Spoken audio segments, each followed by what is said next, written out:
Podcast. मैं हूँ निकी घोष। मैं हूँ निकी सिंह और हम फिर आ गए हैं एक नए टॉपिक के साथ, एक कंसर्निंग टॉपिक के साथ, जिसमें कि हम लोग कृति बिल्कुल बात ही नहीं करते, इवन रिकॉग्नाइज ही नहीं करते। हाँ, मतलब होते हुए हम इग्नोर कर देते हैं कि अरे ऐसा तो हो ही नहीं सकता है, लॉजिकली, फिजिकली, मेंटली नहीं पॉसिबल ही नहीं, बिकॉज मर्द को दर्द नहीं। राइट कृति? सो टॉपिक का नाम कृति क्या है आज की? सेक्सुअल असॉल्ट या सेक्सुअल वायलेंस अगेंस्ट मेन। सही सुना आप लोगों ने, मैन।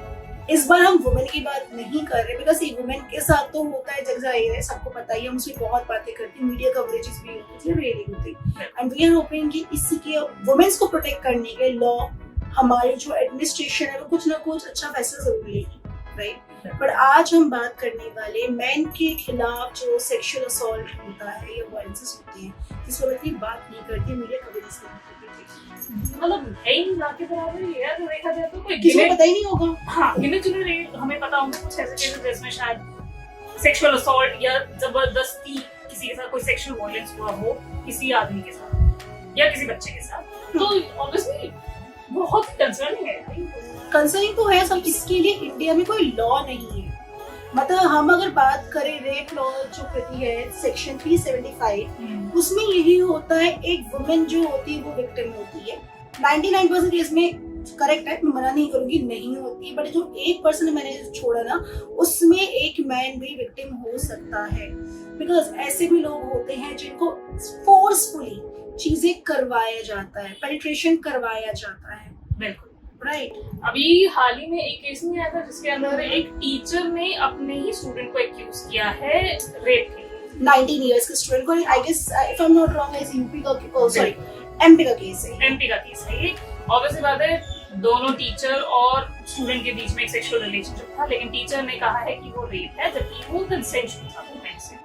या हो सकता है शायद टीचर के एंड से कंसेंशुअल हो और मे बी स्टूडेंट ने मना या फोर्सफुली जो भी चीजें है। लेकिन हमने अब इसको एज ले लिया है कि नहीं, लड़के ने ही टीचर के साथ गलत किया। और सो कॉन्सिक्वेंस क्या हुआ, उस लड़के ने सुसाइड कर लिया। मतलब आप लगा लीजिए 19 साल का बच्चा सुसाइड जैसी चीजें कर रहा है, तो बहुत बड़ी बात है। उसकी चीज में अगर दिमाग में ये चीजें इम्प्लांट हो रही है कि मेरी जिंदगी खराब हो चुकी है, बिकॉज आपको पता पुलिस केस, ये वो सारी चीजें हैं, तो एक तरह से वैसे हो ही गई है ना। हाँ। क्योंकि देखा जाए तो चाहे वुमेन के साथ असॉल्ट हो, मेल के साथ असॉल्ट हो, लेकिन at the end of the day हमारा लॉ के according a man is the rapist. Yes, a man is always a predator जो कि रेप करता है। A woman is always a victim. नहीं, ऐसा नहीं होता है। बहुत सारे, आई एम प्रीटी श्योर आप लोगों के आसपास कुछ ऐसे दोस्त जरूर होंगे जिनके बचपन में एक्चुअली कुछ ना कुछ सेक्सुअल वायलेंस हुआ होगा।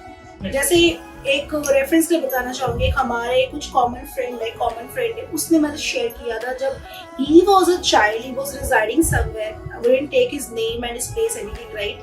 तो उन्हें बताया कि कैसे उनके पास की आंटी उसे घर पे बुला के उसके साथ गलत हरकतें करती थी।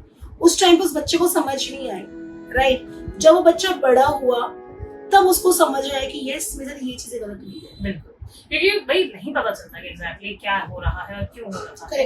और ऑब्वियसली बात है भाई, lack of knowledge, lack of law के बाद तो ऑब्वियसली बात है किसी को ये नहीं लगेगा कि हाँ ठीक है, ये एक क्राइम भी हो सकता है। कृति, तुम डू रिमेंबर दैट यूके वाली स्टोरी, जब हमें रिसर्च में पता चला कि यूके में एक रेपिस्ट जिसने ऑलमोस्ट 48 मैन्स को ही टारगेट किया था। बिल्कुल। So according to the story, हमें अपनी रिसर्च में पता चली थी, दैट मैन, हम उसका नाम नहीं लेते क्योंकि ऑब्वियसली अभी उनको जेल है, 30 इयर्स की उन्हें जेल हुई है मिनिमम। ये मिनिमम है, राइट? अगर देखा जाए तो भाई रेप केसेस में जो एक कैपिटल पनिशमेंट मिलनी चाहिए एज पर द लॉ, वो ही होनी चाहिए थी। बट ठीक है भाई, अभी शायद एक इम्प्रिजनमेंट तो मिलनी चाहिए थी, लाइफ टाइम तो होनी चाहिए। बिल्कुल, लाइफ टाइम तो होनी चाहिए। 30 इयर्स फिर क्या करोगे? एग्जैक्टली, ऐसे केसेस बहुत सारे होते हैं। चलो आप कंटिन्यू करो। हाँ, तो एज पर द स्टोरी, एक नाइट क्लब के बाहर वो हमेशा अपना प्रे ढूंढते थे और फिर उसके बाद जैसे ही मिलता था उनको अपने कमरे पे ले जाके, अपने घर पे ले जाके और फिर फोर्सफुली सेक्स करते थे। तो ये एक kind of sexual offence obviously है, और देखा जाए तो ऑफेंस है। अगर उसकी जगह कोई वुमेन होती तो कितना हाहाकार हो चुका होता। बिल्कुल होता, लेकिन इसके लिए तो कोई कवरेज नहीं है। बिल्कुल भी उसको टॉक्सिकेट किया जाता था, सारी चीजें, क्योंकि ऑब्वियसली बात है किसी मैन को शायद थोड़ा डिफिकल्ट हो सकता है उसे टॉक्सिकेट करना, ये सारी चीजें। और डू यू नो व्हाट, कहाँ पे सबसे ज्यादा ये चीजें होती है? हमारे वर्क प्लेसेस में, बिल्कुल, हमारे स्कूल्स में, कॉलेजेस में, इन सब जगह में बहुत ज्यादा होता है। बट पता है क्या, वही बात है ना, जैसे मैंने स्टार्टिंग में बोला था मर्द को दर्द नहीं होता। अब वो अगर अपने इमोशंस आके बताए ना कृति, सब मजाक बनाएंगे। मेल डोमिनेटिंग सोसाइटी में यार क्या कर सकते हैं। पेट्रियार्की इतनी ज्यादा ना कि हमें यही इम्प्लांट किया था एक लड़के को कि आप इमोशनली हमेशा अनअवेलेबल रहोगे, kind of you should be a practical because you the man of the family. Because अरे इतना अगर तुम रोगे तो कैसे लड़की की तरह रो रहा है, ओहो लग गई कोई बात नहीं। लड़की है क्या? मर्द को तो लगती लड़की को रहती है। लगता है क्या हो गया भाई, तुझे पैसा कमाना है, तुझे घर चलाना है। तो कहीं ना कहीं देखा जाए तो सोसाइटी में भी अब यही बन चुका है कि अगर कोई आके लड़की ये बोले कि इस लड़के ने मेरे साथ कुछ गलत किया है, तो भले ही लड़के ने किया ना, भले ही लड़की का कंसेंट, लेकिन वो बेचारा हमेशा फिर भी प्रेडेटर ही कहलाएगा। एक रेफरेंस के लिए एक रेफरेंस की मूवी याद आ रही है कृति, जो रिमेंबर, तो वो जो मूवी का रेफरेंस है थी ऐतराज। आप बताओ। सो बेसिकली ऐतराज अगर सबने किसी ने भी देखी होगी जरूर। इनमें जो मेन प्रोटोगनिस्ट हैं वो हैं हमारे Akshay Kumar, Kareena Kapoor and Priyanka Chopra. So obviously Priyanka Chopra ने एक रोल प्ले किया है विलन का, जिसके अंदर वो अक्षय कुमार को सेड्यूस करती हैं उनके वर्क प्लेस पे, क्योंकि उनकी बॉस होती है ऑब्वियसली, और फिर उसके बिल्कुल, और उनको फोर्सफुली उनके साथ सेक्सुअल रिलेशनशिप बनाने की कोशिश करती हैं। But as usual Akshay Kumar being क्या कहते हैं पतिव्रता पति, तो which is very good। तो वो कह रहे, तो पर वो इस चीज के लिए मना करते हैं प्रियंका चोपड़ा को। बट फिर वो उनके ऑब्वियसली एक गलत इल्जाम लगाती है कि इन्होंने उनके साथ सेक्सुअली रिलेशनशिप बनाने की कोशिश की, फोर्स करने की कोशिश की। तो ये पूरी कहानी देखा जाए तो कहीं ना कहीं इस अनफेयर रूल को दर्शाती है। और ऑब्वियसली अगर शायद कोई इस चीज का प्रूफ भी नहीं होता, लेकिन इस मूवी में दिखाया गया, स्मार्टली प्ले करके आ गया कि भाई इसमें अगर प्रूफ हो गया कि हाँ ठीक है, नहीं इसमें औरत गलत है आदमी नहीं, तो भाई देखा जाए तो हर केस में ऐसा नहीं होता है। ठीक है, ये तो चलो ठीक है, एक मूवी थी, मूवी में दिखाना ही होगा बिल्कुल। और प्लस कृति का पता भी लगता है ना, इसमें ज्यादा कुछ स्ट्रिक्ट लॉस नहीं है, बिकॉज इंडिया में तो पहली बात है इसके खिलाफ कोई सुनवाई नहीं होती। हाँ, एक रूल है पॉक्सो। बिल्कुल। सो पॉक्सो बेसिकली देखा जाए तो ये एक्ट बनाया गया था 2012 में, ये स्पेसिफिकली बच्चों के लिए। हाँ, ये बच्चों के लिए ऑफ ऑल जेंडर्स, ठीक है। तो ये जेंडर न्यूट्रलाइज सिर्फ ये एक एक्ट है।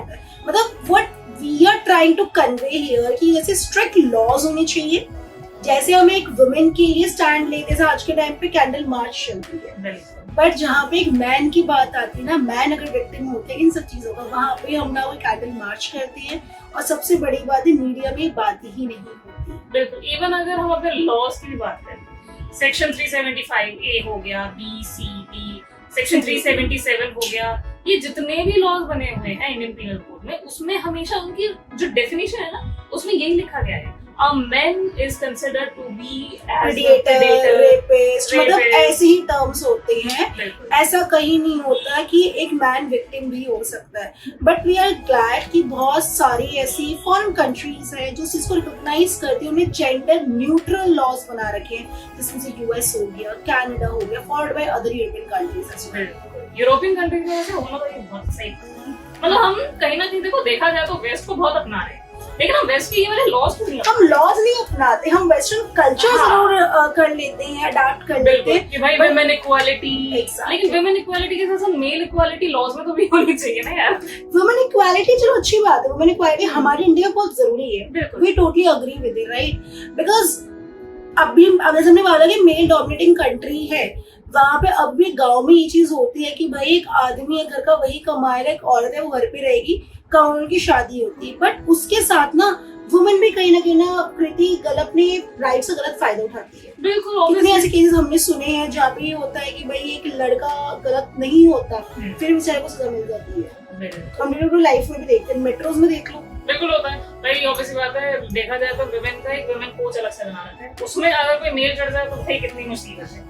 लेकिन जनरल कोचेस में भी वुमेन को सीट है, लेकिन उस वुमेन की सीट पे भी बेचारा मेल बैठ जाए तो हमें उसमें भी दिक्कत है। I think our male audience is gonna love you for this statement for sure. Because किसी ने पहली बार बोला ये। नहीं, ऑब्वियसली देखो, सी we should respect कि अगर कुछ लॉज बनाए गए हैं कि लाइक वुमेन को वुमेन ही ट्रैवल करे, हम लोग ये एनकरेज नहीं करे कोई मेल आके करे, बट ये नहीं होना चाहिए जैसे जब वुमेन प्ले कार्ड खेल देती है मेट्रोज में सीट लेने के लिए कि आप यहाँ पे कैसे बैठ गए, ये तो रिजर्व है, ऐसा नहीं है। प्लीज यार उनको ही बैठने दो, हमें समझने की जरूरत है, वो भी एक इंसान है, उनको भी बेचारे कहीं से थक हारे आ रहे हैं, ऐसा नहीं होता कि वो रोबोट तो बिल्कुल भी नहीं है, right? We should respect everyone. पर चलो ठीक है, हम ये नहीं कह रहे कि देखो गवर्नमेंट कुछ कर ही नहीं रही है, ऑब्वियसली बात है, सामने आप आओगे बोलोगे तब जाके कुछ होगा, तब सर्विस स्केप्टिकल टू से ऑन दिस, हाँ मतलब ये थोड़ा सा skeptical है कि पता नहीं होगा कि नहीं। एनीवेज, तुम्हें पता है ना कुछ सर्विस भी हुए थे? हाँ, आई मीन हाँ, ड्यूरिंग आवर रिसर्च में पता चला कुछ अप्रैल 2005 से लेकर 15 के बीच लगभग कृति कुछ ऑनलाइन इंटरनेट के माध्यम से सर्वेस हुए थे, वो बेसिकली मैंस के लिए हुए थे। उसमें ये हुआ, आप बिलीव नहीं करेंगे, करीब 90 से लेकर 98% मेंस से पार्टिसिपेट किया और उन लोगों ने ये बोला, दे अग्रीड कि हाँ उनके साथ वायलेंसेस हुए हैं, डोमेस्टिक वायलेंसेस। और सबसे रहने वाली बात है, वो उनके इन-लॉज ने करे, भले वो वर्बली हो, मेंटली हो, फिजिकली हो, इवन सेक्सुअल। मतलब ऐसा नहीं है कि एक वुमेन ही होती है इसकी विक्टिम, मेंस भी होते हैं, बिल्कुल होता है। इसके अलावा ना एक 2007 में भी केंद्र गवर्नमेंट ने ना कभी एक सर्वे किया था, तो उसके अंदर ये पता चला कि अप्रोक्सीमेटली 52.3% के करीब कुछ हमारी मेल जनता है, which includes every age group, उसमें उनमें सबसे ज्यादा सेक्सुअल अब्यूज हुआ था। सेक्सुअल अब्यूज एक्चुअली लड़कों का बहुत ज्यादा होता है बचपन से, हम तो डिटेल में तो नहीं जा रहे हैं किस हिसाब से होता है, I am pretty sure everybody knows कि कैसे होता है, बट बेचारे वही होता है ना, आके बता नहीं सकते, और आके अगर बता देंगे पेरेंट्स इससे इनको शायद एक्सेप्ट नहीं कर पाते। ऑफ कोर्स कैसे करेंगे यार, मतलब तुमने शायद कैसे आगे बोलेंगे कि मेरे साथ ये हुआ, और मानेगा कौन? क्यों नहीं बोल सकते? पेरेंट्स को मानना चाहिए, क्यों नहीं मान सकते? अब वही बात है ना, प्रूव करने के लिए शायद उनके पास एविडेंस नहीं होगी, बट ट्राई टू अंडरस्टैंड। अगर मुझे लगता है if your partner, if your brother, if anyone around you, any man is coming, it's not about a homosexual personalities, एक स्ट्रेट पर्सन की या हेटेरोसेक्सुअल बंदे की बात हो रही है, अगर वो आके बोल रहा है ना, प्लीज उसको मजाक मत बनाओ, उस चीज को समझो, सपोर्ट करो। ये मत बोलो अरे तेरे साथ कैसे हो सकता है, तू थोड़ी कर देगा, थोड़ी तो मजा ही आया होगा। सबसे कॉमन लाइन तो नहीं बोला तू थोड़ी तो मजा ही आया होगा। ये हमारी परसेप्शन बड़ी गलत है यहाँ पे। बिल्कुल। चलो ये तो खैर अब की रिसेंटली बात है, जब मैं छोटी थी तब का मुझे एक केस याद है, मैं ऐसी न्यूज़पेपर शायद पढ़ रही थी, उस टाइम पे पता चला था एक प्रेग्नेंट वुमेन ने जबरदस्ती सेक्सुअल इंटरकोर्स किया था एक मेल से, सोचो, जबरदस्ती होता है। और फिर उसके बाद इसकी कोई सुनवाई तो खैर ऑब्वियसली नहीं, क्योंकि माना ही नहीं गया था। ये हम्म। हो क्या था, उसने इनफैक्ट जो वुमेन थी उसने ये भी कर लिया था कि हाँ मैंने किया है, बट एज यूजुअल हम लैक कर रहे थे, तो हमारा ही नहीं है। एग्जैक्टली, यही तो चीजें होती है कि समटाइम ये होता है, जो प्रेडेटर होता है, जो रेपिस्ट होता है, मान भी लेता है। स्पेसिफिकली बात करें वुमेन के केस में, अगर उन्होंने किया तो ऐसा वो मान भी लेते, बट इसको पता है कि भाई कोई लॉज ही नहीं है, कोई सेव करने के लिए आएगा ही नहीं। बिल्कुल, तो इसलिए शायद ये कहानियां दबी की दबी रह कभी कभी बात नहीं आती। बिल्कुल। तो लेकिन ऑब्वियसली देखो बदलाव की बहुत जरूरत है, कोई लॉस तो आनी चाहिए। We should protect our those mens also जो एक्चुअली चीजें फेस कर रहे हैं, बिल्कुल, क्योंकि हर किसी ने अपनी लाइफ में ये जरूर किया, एक बार ना एक बार फेस किया होगा फॉर श्योर। सबसे बड़ी बात ये होती है जो करते हैं ना, ऐसे जो लोग होते हैं वो हमारे प्रति नॉन के लोग होते हैं, बिल्कुल, चाहे वो एक मैन के केस में, एक वुमेन के केस में, एक बच्चे के केस में, वही करते हैं ज्यादातर। और इनफैक्ट अभी मैं जब पिछले महीने ही ये शायद इन सब के बारे में बात कर रहे थे, so everyone out of 33% means men has faced some sexual offense during their maybe workplaces, maybe schools, colleges में हर जगह वो लोग फेस करते हैं, सॉल्यूशंस उनके साथ हो ही रही है। बिल्कुल, लेकिन इस बारे में बात करने में बड़ा अजीब सा लगता है। ये अजीब ना हमने खुद ही बना रखा है, बीइंग इन सोसाइटी हमको खुद ही चेंज करना पड़ेगा, and we should change from our own family, right? तभी सही होगी। That is what we have. हम अगर ये एक्सेप्ट करें कि एक लड़की सेक्सुअल वायलेंस का शिकार हो सकती है, तो मेल भी हो सकता है। इधर लास्ट वीडियो में कृति ये बात है, जो रेप करने वाले लोग होते हैं ना, उनका ना अलग ही साइकोलॉजी होती है। और कृति वही ना साइको होते हैं वो लोग, उनकी साइकी ना अलग ही काम कर रही होती है। उनको कुछ मतलब नहीं है कि भाई लड़का है लड़की है, जब वो जानवर तो नहीं छोड़ते हैं तो वो लड़का या लड़की को क्यों नहीं छोड़ेंगे, राइट? तो वही बात है, it's not about homosexual, heterosexual, हर किसी का रेप हो सकता है। देखो रेप का मतलब ही होता है कि मेरे कंसेंट के अलावा somebody is touching me in a different way, that is considered as rape or sexual offense, right? बिल्कुल सही बात है। और ऑब्वियसली मुझे भी वही लगता है कि जब तक कुछ बड़ा एज यूजुअल हम जैसे वेट नहीं करते रहते, जब तक कुछ बड़ा नहीं होता तब तक हम लॉज में चेंज नहीं जब कर तक सकते। किसी, मुझे लगता है किसी लड़की के साथ ऐसा ही सेम केस हो गया ना, जैसे जैसे लड़कियां या निर्भया फिर हत्याकांड हो गया जो अभी मौमिता। देवनाथ जी के साथ हुआ, तब तक शायद इस पे बात नहीं होगी। And we are not wishing कि ऐसा कुछ हम मौका दे, बिकॉज हमें उस चीज का वेट ही क्यों करना है, Exactly. right? So what we are appealing here from Ritiki's podcast to our government of India and our administrators who are making the laws, please आप इस चीज को भी कंसिडर करें, बिकॉज हमारे बेचारे मेंस भी हैं जो इन सब चीजों को फेस एक्चुअली कर रहे हैं और बेचारे किसी को बता भी नहीं पा रहे हैं। बिल्कुल, मतलब हम तो फिर भी शोर शोर से जोश में आके बहुत कुछ बोलते कैंडी हैं, मार्च कर लेते हैं, मी टू एक्शन वो चला Me too देते acts, हैं, right? बट इसके अलावा मेल नहीं कर पा रहे हैं और वो कर भी नहीं सकते, फिर मानेगा नहीं। Correct, so it's correct. Better कि इससे पहले कि हम रिग्रेट करें, हमें नए लॉज की बहुत जरूरत है या अमेंडमेंट्स की बहुत जरूरत है, ठीक है। सो आई थिंक यही है हमारी फिलहाल एक अपील। और Yes. इसके अलावा आज के एपिसोड हम खत्म भी कर रहे हैं, right? And will see you in the next episode. Till then take care of yourself and please be safe. अपने Exactly. साथ पेपर स्प्रे रखें, चाहे मेल हो या फीमेल। हर कोई रखो, बहुत बिल्कुल। जरूरी। और सेल्फ डिफेंस भी सीखो, मतलब सेल्फ डिफेंस सीखना आज के टाइम में मुझे लगता है बहुत जरूरी। We are also planning to start learning self defence, because किसी को नहीं पता कब किसको किस मोमेंट पे जरूरत पड़ जाए। मतलब हर एक कॉन्सिक्वेंस के लिए आप तैयार रहें, ठीक है, और हर एक चीज को फेस करने के लिए हमेशा रेडी रहें।